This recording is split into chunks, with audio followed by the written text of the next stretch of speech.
அதாவது இப்போ சீசன் 7ல் வந்துட்டு ஒரு சின்ன விஷயம் தான், ரொம்ப பெரிய விஷயம் கூட இல்லை. பிரதீப்புக்கு அது ஏதோ ஒரு இது நடந்ததுனால டக்குன்னு ரெட் கார்டு கொடுத்துட்டாங்க. ஓகே, இப்போ சீசன் 9 வந்துட்டு இந்த டாஸ்கில் சாண்ட்ராவை அப்படி தள்ளி விடணுமாங்கிறதே ஒரு கேள்விதான். அப்படி தள்ளி விட்டு அவ்வளோ பெரிய கலவரமாக இருக்குது. ஆனால் இப்போ வரைக்கும் எந்த ஒரு குரலும் எந்த ஒரு வாய்ஸும் அவுட் ஆகலையே அப்படின்னு எனக்கு அது ஒரு மாதிரி கவலையாகவும் இருக்குது.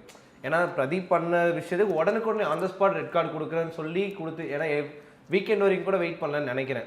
எனக்கு அந்த ஆமாம், வீக்கெண்ட் வரைக்கும் கூட வெயிட் பண்ணல, அப்படியே கொடுத்து அப்படியே அனுப்பிட்டாங்க. இவ்வளோ நடந்தும் அந்த ரெட் கார்டுங்கிறதோ இல்லை ஒரு கண்டனம் தெரிவிக்கிறது எதுவுமே வரவே இல்லையே சார். இல்லை, இன்னைக்கு அதாவது சனி ஞாயிறில் விஜயசேவி வரும்போது என்ன முடிவு பண்ணாங்கிறத பார்க்கலாம்.